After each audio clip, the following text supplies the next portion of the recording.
로마서는 사도 바울이 3번의 전도 여행을 합니다. 3번째 여행을 떠났다가 돌아오지를 못하고 예루살렘으로 왔다가 잡혀서 로마에 압송되어 66년에 순교당합니다. 근데 3번째 전도 여행을 하는 중에 겨울을 맞이하여 고린도에서 더 이상 가지를 못하고 로마에 있는 기독교인들에게 편지를 보낸 것이 로마서입니다. 그때 바울이 50여 세 정도가 넘었고 눈이 나빠진 관계로 직접 편지를 쓰지 못한 채 더디오라고 하는 서기관에게 자기가 말로 해서 대필하게 만들어서 그 편지를 로마에 보낸 내용입니다. 마르틴 루터는 이 로마서를 어떻게 극찬을 했느냐 하면 반지가 있는데 반지로 치면 반지 자체가 귀하지만 그 중에 가운데 박힌 보석이 로마서다.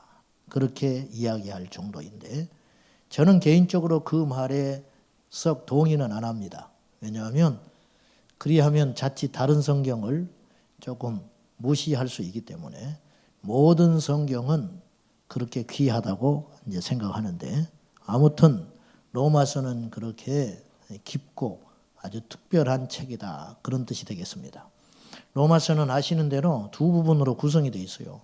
1장부터 11장까지는 교리편이라고 합니다. 이론, 예수 그리스도에 대하여, 믿음에 대하여, 복음에 대하여 설명한 내용이고 그 다음에 12장부터 16장까지는 생활편입니다. 예수의 사람은 어떻게 살 것인가? 그것이 12장부터 16장에 기록된 책입니다. 사도 바울은 그의 서신서 13권 중에 여지없이 가장 처음에 편지를 쓸 때 자기를 소개할 때 이렇게 시작해요. 나는 예수 그리스도의 사도요 종이다. 오늘 역시 로마서 1장에도 그렇게 소개하고 로마서가 시작됩니다. 자, 1장 1절 봅시다. 시작. 예수 그리스도의 종 바울은 사도로 부르심을 받아 하나님의 복음을 위하여 택정함을 입었으니 아멘. 여러분 예수 그리스도를 믿는다고 하면서도 안 변하는 이유가 어디 있을까요? 교회를 다니면서도 구원받지 못한 이유가 어디 있을까요? 로마서를 이제 쭉 강의하기 위해서 이걸 쭉 계속 읽어봤는데 1장 1절에서 더 못 나가는 거예요. 1장 1절이 정리가 돼야 돼요. 사도 바울은 로마서 1장 1절에서 두 가지 것을 이야기하는 거예요. 첫째는 자기는 누구냐는 거예요. 여러분 내가 누군지를 분명히 알아야 합니다. 오늘 분명히 정리하세요. 여러분 이것이 정리되지 않으니까 믿음이 안 자라나는 거예요. 여러분도 싫지요. 여러분 자신이 맨날 그 모습이니까. 왜 그런지 아세요? 여러분이 정체성이 정확히 정리가 안 돼서 그래요. 바울은 자기가 누군지를 분명히 알고 밝히고 있습니다. 나는 누구냐? 예수 그리스도의 종이다. 응? 나는 예수의 종이다. 우리가 누구냐? 예수의 종이에요. 저와 여러분이 예수의 종이에요. 종. 두 번째 바울이 갖고 있던 분명한 의식. 무엇을 위해 살아야 하는가? 여러분 목적이 없이 사는 사람과 목적이 있는 사람은 뭐 돈이 있든 없든 재주가 있든 없든 많이 배웠든 안 배웠든 상황이 어떻든지 간에 눈동자가 다릅니다. 목적이 없는 사람은 눈동자가 흐릿해요. 목적이 있는 사람은 또렷합니다. 왜 내가 이 길을 가는지를 아는 사람과 왜 이 길을 가는지를 모르는 사람은 하루의 의미가 다른 거예요. 바울은 알고 있었어요. 나는 예수의 종이다. 그리고 나는 예수 그리스도의 복음을 전하는 자로 부름받았다. 저는 부자가 안 부러워요. 누차 말하지만 제가 신방에서 탄식하고 나오는 사람은 모든 것이 넉넉한데 예수 없는 사람이에요. 막 숨이 막힐 것 같아. 자기 자랑, 자기 자식 자랑, 가문 자랑, 자기 재주 자랑 하는 것 그런 소리 한 1시간 듣고 나오면 내가 막 주저앉아 버리고 싶어요. 여기는 없는데 아까 2부 때는 있었을지도 몰라. 이따 오후에 그 사람이 올지도 몰라. 웃자고 하는 소리고요. 자, 아무튼 분명히 하자고요. 이게 분명히 정립되지를 않으니까 그렇게 오래 교회를 다녀도 목적이 없는 거예요. 어떤 바보는 장로 되는 게 목적인 사람이 있어. 교회 다니면서. 그건 너무 비참하지 않아요? 고작 꿈이라는 게 교회 다니면서 장로님 되신 게 꿈이라는 거예요. 예? 그렇게 말은 안 해. 하지만 그렇게 할 수 있다는 거예요. 장로님 되신다는 게 잘못됐다는 뜻이 아니에요. 옛날에는요, 장로님이 되시고 주의 종이 되면요, 울었어요. 이제 나는 끝났구나. 여러분, 종이라는 게 얼마나 무지막지한 말인지 아세요? 우리는 지금 종의 제도가 없기 때문에 실감이 안 나요. 노예라는 게 뭐냐? 2000년 전 로마가 세계를 지배하고 있을 때 바울 당시에 바울이 자신을 종이라고 그러잖아요. 이 종이라는 표현을 쓰는 건요, 무시무시한 말이에요. 설령 종이라도 종이라는 걸 감추고 싶은 것이지 자기가 쌍놈이고 종이고 노예라는 걸 누가 밝히고 싶겠어요. 근데 바울은 기꺼이 예수의 종이라면 나는 그렇게 되기를 원한다. 이거거든요. 자기는 예수의 종이라는 거예요. 그 당시 종은, 노예는 어느 정도 취급을 받았느냐면 당나귀하고 똑같이 취급받았다고 그래요. 당나귀 사고 팔 수 있잖아요. 말 안 듣면 때릴 수 있죠. 쓸모없어지요. 늙어서 병신되면 버려버릴 수 있잖아요. 그처럼 노예를 그렇게 취급했어요. 노예 죽였다고 해서 절대로 벌받지 않아요. 내 거 죽였는데 뭐, 팔았는데 뭐, 말 못해요. 단지 노예하고 당나귀는 무슨 차이가 있냐면 노예는 말을 하는 당나귀라는 거예요. 말을 하는 당나귀. 그 정도의 수준을 취급을 받았다는 거예요. 그 당시에 바울은 나는 노예 되기를 원한다. 기꺼이 종이 되기를 원한다. 둘로스 그렇게 표현을 하고 있는 거예요. 종은 적어도, 종이라 하면 적어도 몇 가지 포기하는 것이 있어야 돼요. 첫째는 자기 소유 포기해야 종입니다. 종이 자식을 낳았어요. 그럼 그 자식은 종 것 아니에요. 누구 거예요? 주인 것이에요. 당연하지요. 소유 없어요. 집에서, 큰 집에서 살고 있어요. 어쩔 수 없이. 그렇다 칩시다. 종이 똑똑해서. 그래봤자 주인이 비워라 그러면 비우는 거예요. 그냥 누리고 있는 것이 내 것이고 언제든지 앗아가면 불만 없이 내주는 것이 종의 운명이라요. 종의 것이 어디가 있어요? 다 주인의 것이지. 그 다음에 종은 자기의 의지와 뜻이 없는 사람이에요. 자, 가자. 그러면 가야 돼, 안 가야 돼? 내일 내 자식 홀래 날 잡아놨어요. 근데 주인이 내일 외국 가자고 그래. 가야 돼요. 가야 돼. 이런 무지막지한 주인은 없겠지만 이를테면 내가 죽을 것 같은데 가자 하면 가야 하고 여기 서 있으면 위험한데 그냥 서라 하면 서야 되는 거예요. 이게 종의 운명이에요. 우리가 누구의 종이라고요? 분명히 합시다. 우리가 누구의 종이에요? 언제부터인가 누구가 그랬는지는 모르지만 목사를 주의 종이라고 부르기 시작했어요. 목사가 주의 종이래. 주의 종놈이래. 그러니까 종이라 부르기가 민망하니까 종님 그렇게 해야 돼. 주의 종님, 종님. 종님이 어디가 있어? 종은 종놈이지. 종놈이지 무슨 종님이 있어. 목사가 주의 종이면 여러분도 주의 종 아니요? 그래 안 그래? 좋은 건 다 해버리고 나쁜 거 할 때는 싹 빠져버리고 저나 여러분이나 똑같아요. 우리가 그리스도의 노예라고. 우리가 그리스도의 노예. 그럼 우리 삶을 돌아보자는 거예요. 정말 우리가 그리스도의 노예로 살고 있는가? 요새는 주의 종이 아니라 주님을 종 취급해.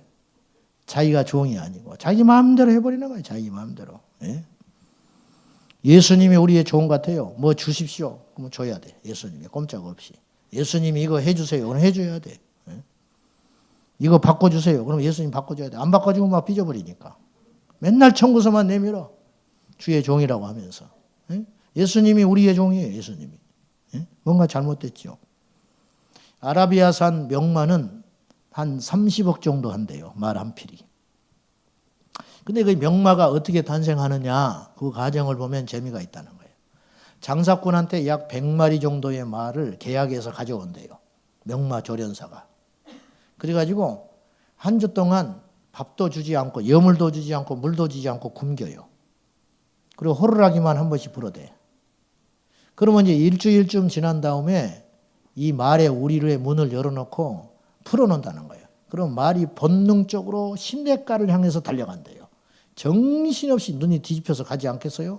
일주일 목마르게 아무것도 먹지 못했는데 그때 호루라기를 확 분다는 거예요. 명마조련사가. 그러면 100마리 중에 2~3마리가 선대요. 그 호루라기 소리를 듣고 딱 서버린답니다. 주인의 말을 듣는 거예요.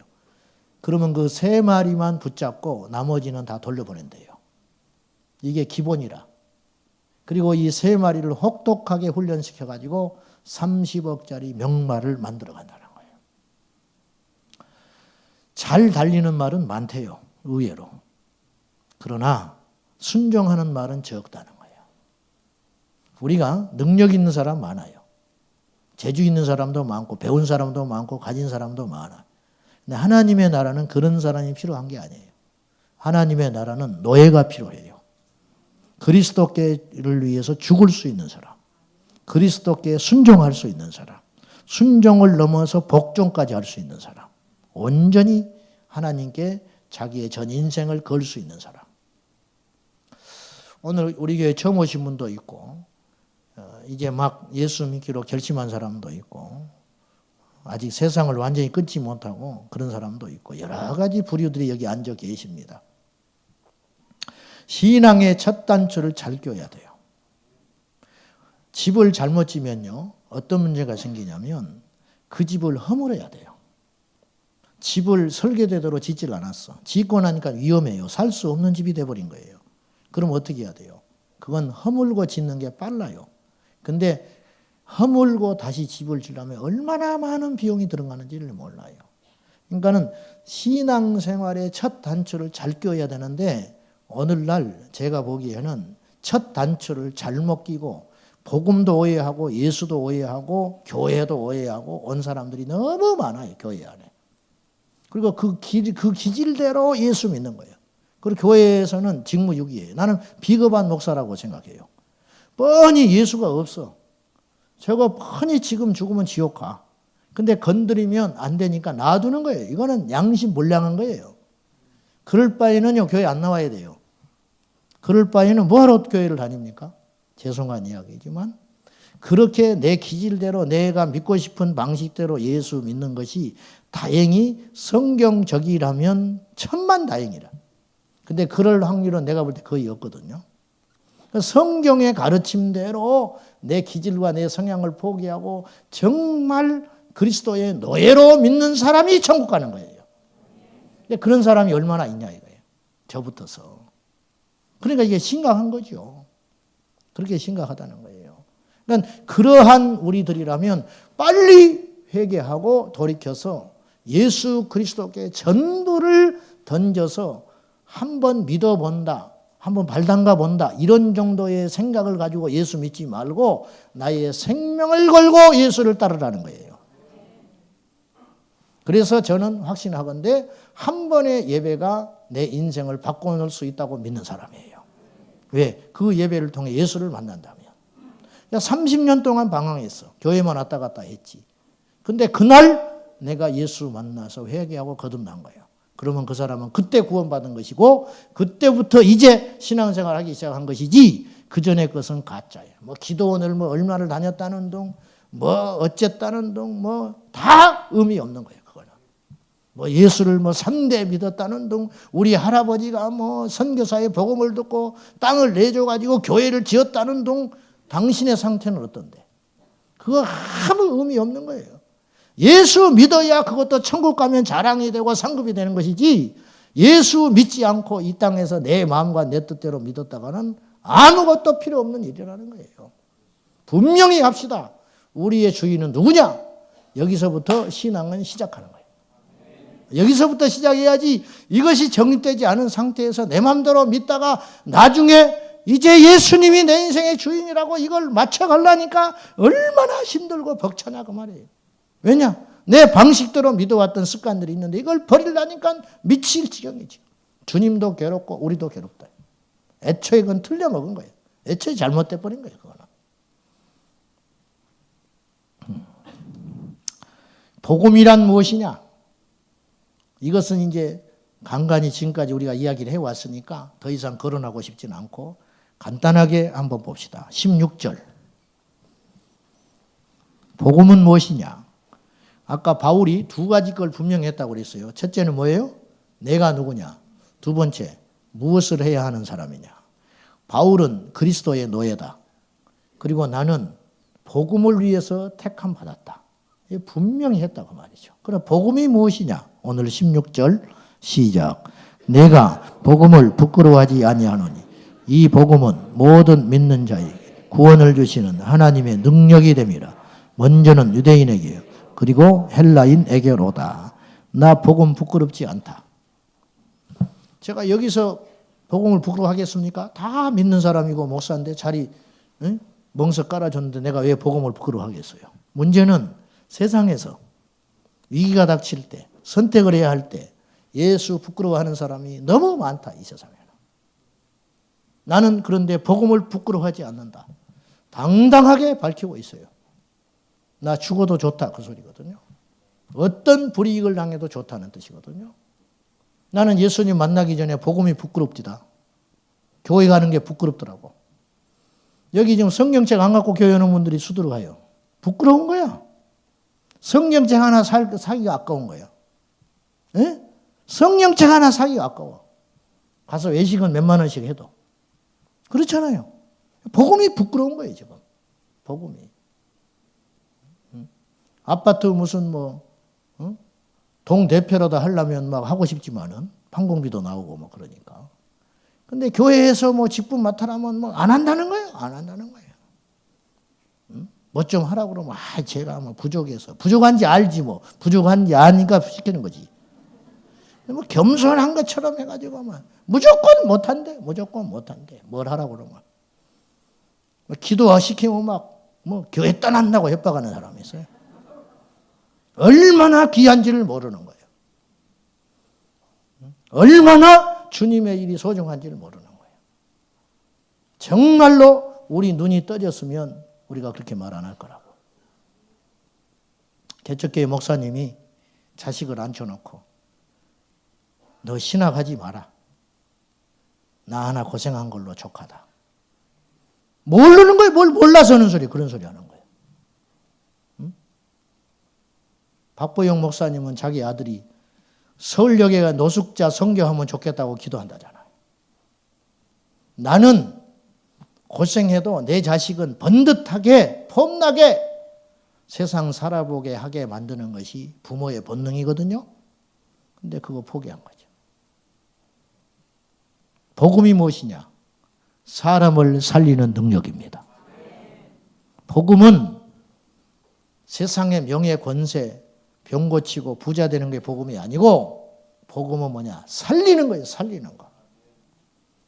이 땅에 돈 많이 가져서 사는 게 아니고 죽어버린 사람이 많아요. 권세와 능력을 가져가지고 산 인생이 아니라 죽을 길로 가버린 사람이 셀 수도 없이 많아요. 복음은 한 사람을 죽이는 게 아니고 한 사람을 살리는 능력이다. 이 땅에 오직 사람의 영혼을 살리는 건 한 가지밖에 없어요. 복음. 복음. 돈으로 살릴 것 같아요? 잘해준다고 살아날 것 같아요? 성공한다고 살아날 것 같습니까? 안 됩니다. 복음만이 사람을 살리는 능력이 있다.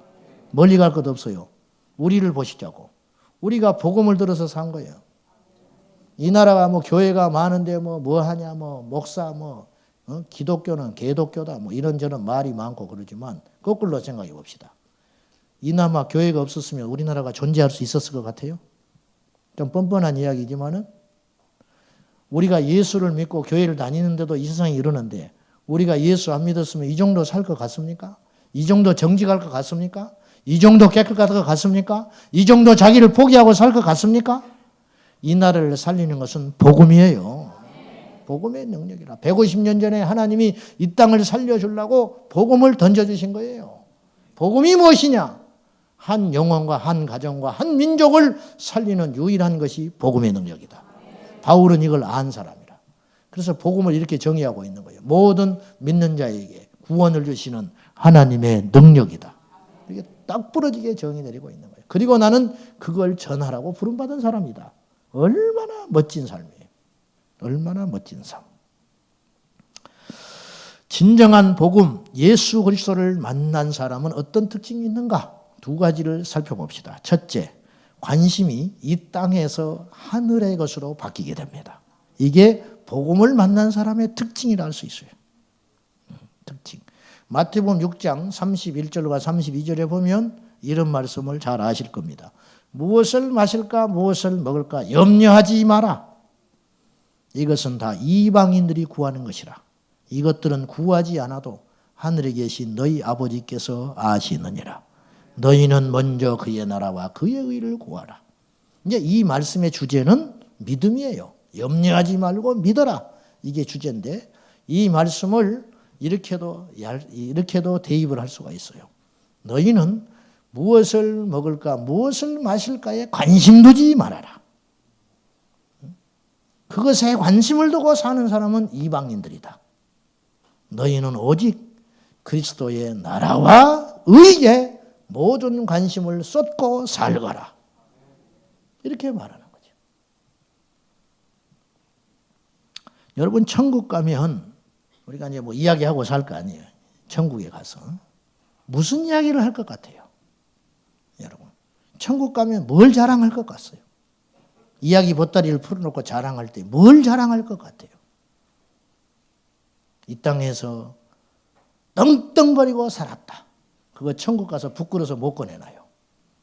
못 꺼내놓습니다. 나는 아주 성실하고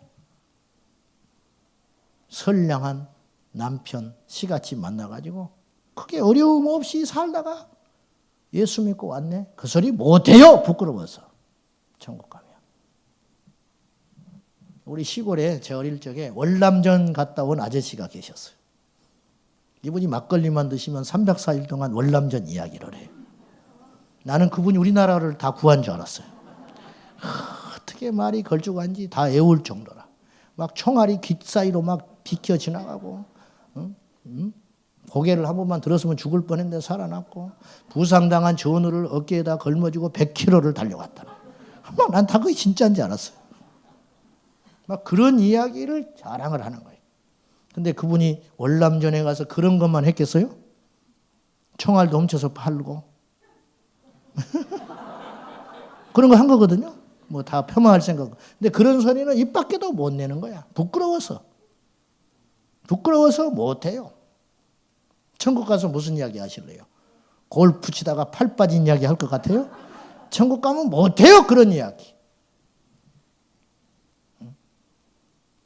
그래서 이제 제일 저주스러운 일이 이런 이야기를 해요. 미국에 재밌는 조크가 있는데 미국 교회 장로님이 주일날 골프 치러 가서 홀인원을 했다는 거예요. 그거 왜 그렇게도 저주스러운 일이냐? 자랑을 못해. 주일날 골프 치러 가서 홀인원을 했다는 소리를 못한다는 거예요. 교회 안에서. 그러니까는 그걸 자랑을 하고 싶어 죽겠는데 못하니까 이게 심판이라는 거예요. 이게 심판이야. 뭔 말인지 못 알아듣는 사람들이 계신 것 같아요. 그런 분들은 이따가 저한테 따라오십시오. 여러분 좋은 집을 자랑하렵니까? 천국 가서? 좋은 직장을 자랑하렵니까? 좋은 학벌을 자랑하고 싶으십니까? 내 자식이 이렇게 잘 됐다고 그런 이야기 할 것 같습니까? 천국 가면 못해요. 그런 이야기. 오직 그리스도께서 나를 은혜 주시고 내가 그리스도를 위해서 버린 거, 고생한 거, 희생한 거, 포기한 거 그것이 천국에 가서 말할 거리인데 있어야 말을 하지. 있어야. 갈라디아서 6장 17절 이하의 바울은 이후로 나를 괴롭게 하지 마라. 괴롭게 하는 사람이 무지막지하게 많았던 거예요. 수없이 배신당하고 모진 소리 듣고 억울한 소리 들었던 사람이 바울이라. 우리는 정신적인 압박 정도 받고 말잖아요. 우리는. 바울은 실제로 채찍을 맞고 고문을 당했던 사람. 그래서 예수의 흔적이 있었던 거예요. 채찍의 자국. 바울이 이렇게 말해요. 이제 후로는 나를 괴롭게 하지 마라. 저는 거기서 어떤 심정이 느껴지냐면 나 충분히 고통받을 만큼 고통받았다. 이제후로는 나를 괴롭게 하지 마라. 내 몸에 그리스도의 흔적을 가져놓으라. 그거 천국 가면 할 이야기가 있는 거예요. 아까 제가 사모님 이야기했죠. 도와주자고. 발에 딘 흉터. 천국 가면 그거 이야기할 수 있는 거예요. 그거 이야기할 수 있는 거예요. 이 땅에서 우리가 자랑스럽게 여기던 것이 천국 가면 너무너무 수치스럽고 부끄러운 이야기고, 이 땅에서 감추고 싶었던 이야기가 천국 가면 자랑하고 싶은 이야기일 수 있는 거예요. 교회 안에도 3D 업종이 있다는 거예요. 더럽고 힘들고 위험한 일. 세상에 교회 안에 3D가 어디가 있냐. 교회 안에 3D 업종이 있다. 언제까지 그렇게 편하게 예수 믿으실 거예요? 언제까지 그렇게 고객 정신으로 예수 믿으려고 해요? 다 부질없어요. 주님 앞에 섰을 때 무슨 말 하려고 합니까? 무슨 말 하려고? 두 번째, 같은 맥락이지만 중심이, 내 인생의 중심축이 나에게서 예수께로 옮겨진 사람이 예수의 종이에요. 종은요, 당연하지만 24시간 누가 시키지도 않지만 뭔만 생각할까요? 주인. 주인이 지금 어디 있나? 요게 계속 그 마음속에서 안 떠나는 생각이에요. 주인이 어디 있냐에 따라서 내 생각과 내 행동 패턴이 달라지는 거예요. 주인이 집에 있을 때하고 외출했을 때하고 달라지는 거예요. 그렇잖아요. 종일토록 주인이 시킨 일에 관심을 두고 사는 거라. 주인이 시킨 일, 주인이 갖고 있는 생각, 요새 주인의 컨디션이 어떠신가? 주인이 무슨 마음을 갖고 계시는가? 주인의 계획이 무엇인가? 억지로 되는 건 못하는 거예요. 억지로 예수 믿는 것처럼 불행한 일도 없고 안 되는 거예요. 억지로 예수 믿어집니까? 안 돼요. 안 돼. 억지로 예수 생각이 날까요? 안 돼요. 예수 만나야 예수의 생각이 나를 지배하게 되는 거예요. 아침에 눈 뜨면 예수님의 생각이 나는 사람이 있고, 아침에 눈 뜨면 깜깜한 사람이 있는 거예요. 밥을 먹어도 예수. 누가 옆에서 막 그렇게 시킨 게 아니에요. 그냥 이 밥을 먹어도 되는가? 예수님이라면 이걸 먹었을까? 백화점에 가서 뭘 사려고 할 때도 충분히 살 만한 능력이 있고 필요가 있지만 다시 한번 주님께 묻는 거예요. 왜? 내 인생의 주인은 예수님이니까. 내 자식을 대학에 보낼 때도 어느 대학에 가는 것이 주님의 뜻일까? 그것이 중요한 것이지 내가 보내고 싶다고 보내는 게 아니다. 이걸 사야 되나 팔아야 되나? 예수님께 묻지를 않아요. 도무지. 제멋대로 해놓고 나중에 주님께 원망을 해. 누가 그거 하라고 그랬냐? 예수님이. 하지 말라는 것이 하나님의 뜻인데 실컷 일 저질러 놓고 나중에 하나님이 있니 없니 도와주니 안 도와주니. 여러분, 우리가 자식을 키워본 사람은 다 알아요. 자식의 욕을 다 들어주면 자식이 망해버려요. 자식이 죽는다고. 아버지의 뜻대로 가는 것이 자식에게 좋은 일이에요. 여러분, 예수의 노예가 얼마나 복된지 아십니까? 자유해요. 계획을 뭐하러 세워? 주인이 세우는데. 자, 대답을 좀 잘 해보세요. 주인이 머리가 복잡해요? 종이 복잡해요? 이야, 설교를 너무 잘 들으셨어요. 주인이 근심이 많아요? 종이 근심이 많아요? 주인이 많지.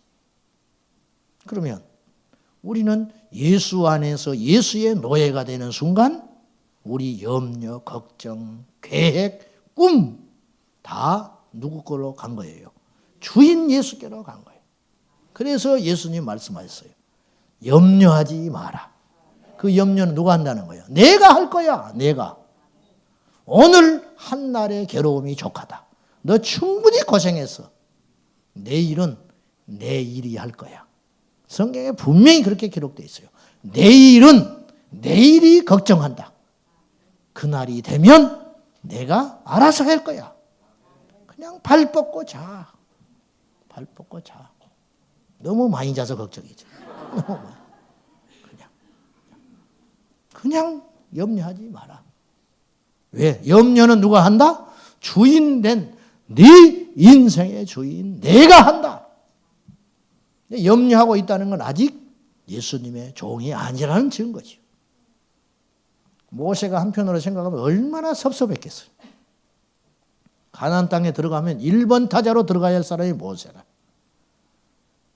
요단강이 쩍 갈라지고 모세가 1등으로 앞장서서 뒤에는 여호수아가 따르고 지팡이 쥐고 백발을 날리면서 쫙 들어가야 이게 하나님의 뜻인 것 같은데 모세한테 트집 잡아가지고 가지 마라. 너는 보기는 하되 들어가지 못하리라. 얼마나 잔인한 말이에요. 보기는 하는데 가나안 땅을 보고 죽었어요. 죽을 때 기력이 쇠하지 않고 눈이 쇠하지 않았다. 이 말은 자연적 수명을 다하고 죽지 않았다는 뜻이에요. 하나님이 모세를 데려갔다. 그러나 모세는 원망하지 않아요. 아무 미련이 없어요. 자기도 40년을 내 인생이 내 것인 줄 알고 살아봤는데 아무것도 얻은 것이 없었어요. 그리고 40년 혹독하게 광야에서 내려놓고 나서야 깨달았어요. 나는 하나님의 종이구나. 그리고 종의 삶으로 40년을 살았어요.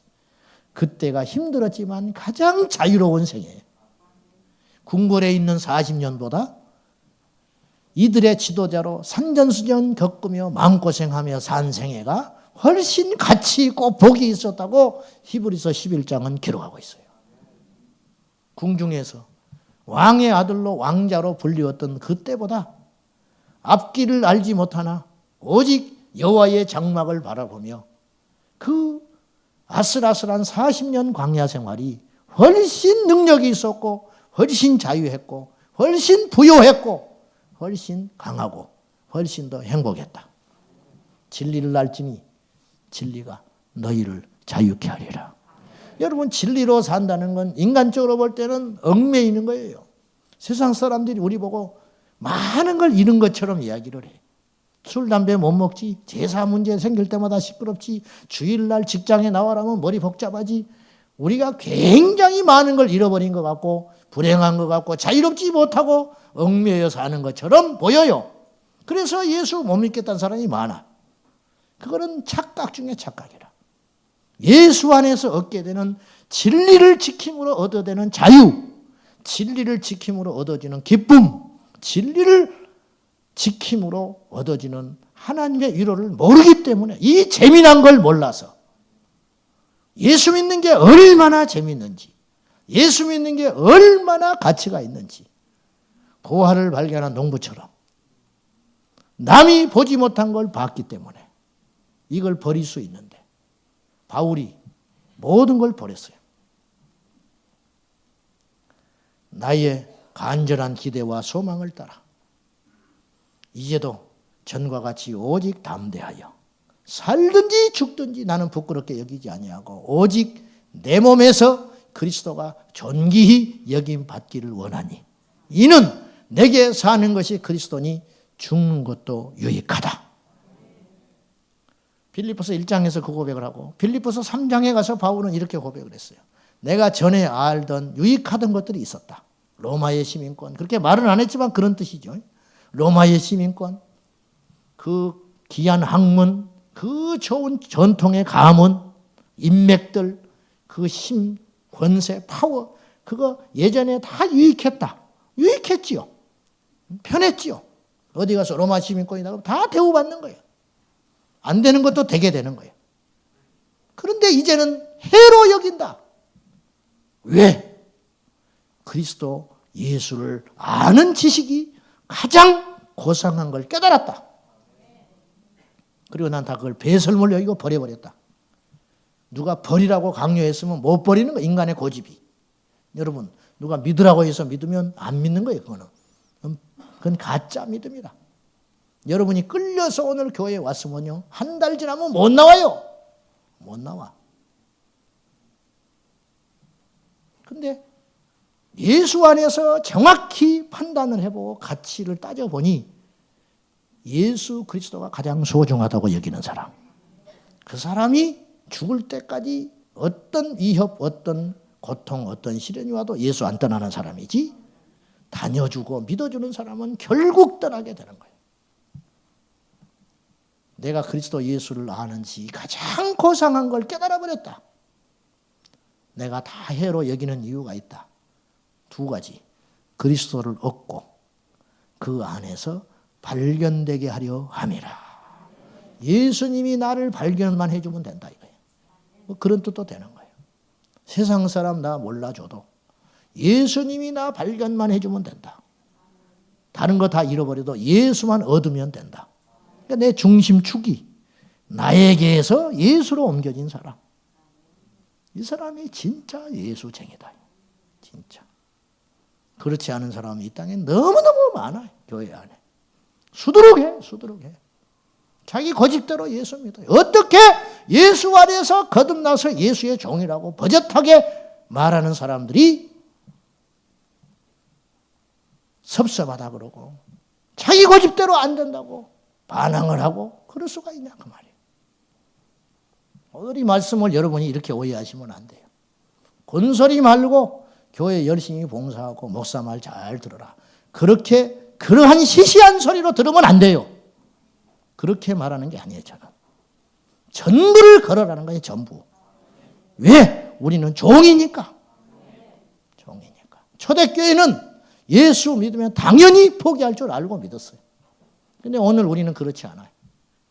포기는커녕 예수 믿고 부자 되려 하고 예수 믿고 장사 잘 되게 하려고 예수 믿고 내 새끼 좋은 대학 보내기 위해서 영어 예배 있습니까? 없다. 우리는 없다.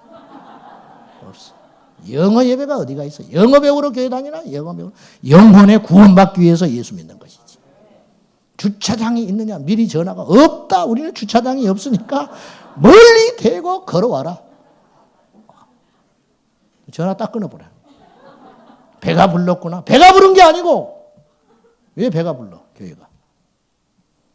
배가 부른 게 아니고 애초에 잘못된 첫 걸음의 믿음의 걸음을 잘못했다는 거예요. 거래하려고 하지 마시오. 하나님하고. 종은 주인과 거래할 수 없는 존재예요.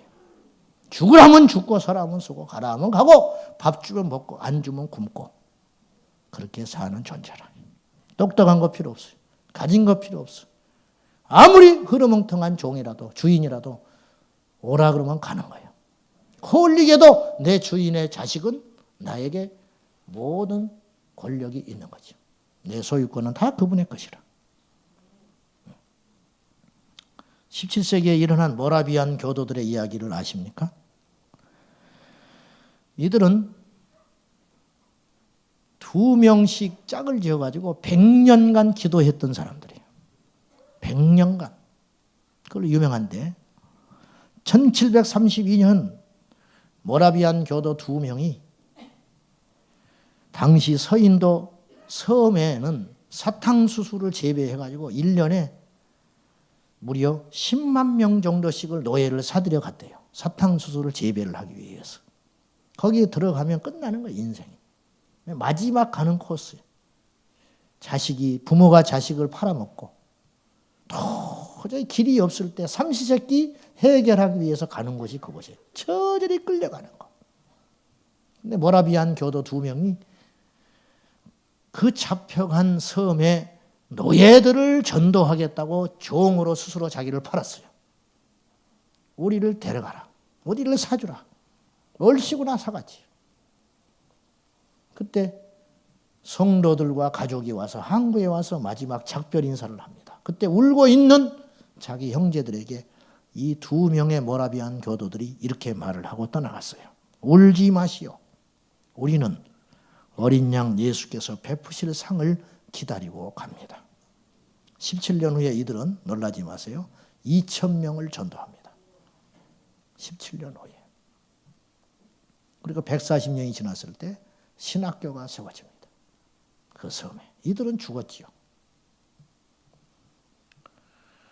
1866년 9월 4일 대동강변에 제너럴 시어머니가 모래톱에 갇혀가지고 불에 타서 그 선원들이 다 죽어갈 때 한 젊은이가 성경책을 품에 안고 뛰어내렸는데 그가 토마스 선교사입니다. 27살.